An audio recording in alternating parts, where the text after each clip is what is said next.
இது போகிற இடம்லாம் போய் பார்த்தா பயங்கரமான ஒரு ஆவிக்குரிய தீவிரவாத கும்பல் கூடலாம் இருக்குது. ஆவிக்குரிய தீவிரவாத கும்பல் சொல்கிறேன், நாட் டெரரிசம்.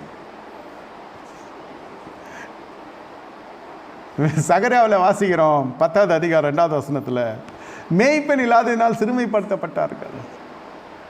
எல்லாம் இருக்கிறத வாசிக்கும் போது இது பெரிய திரளான சபையில் மெகா சர்ச்சிலலாம் இந்த கண்ணுக்குள்ள முடியாது, இது காணாது போயிடும். இது காணாத போனால் ஆடாக போயிடும். அவ்வளோ பேர் வரப்போ ஹவுஸ் விசிட்டிங்லாம் அவங்க பார்க்கறது இல்லை. அவங்க பார்க்கறது இல்லையோ இல்லை அவங்க கீழே இருக்கிறவங்க பார்க்கறது இல்லையோ தெரில, அது என்னமோ சிஸ்டம் வேறு.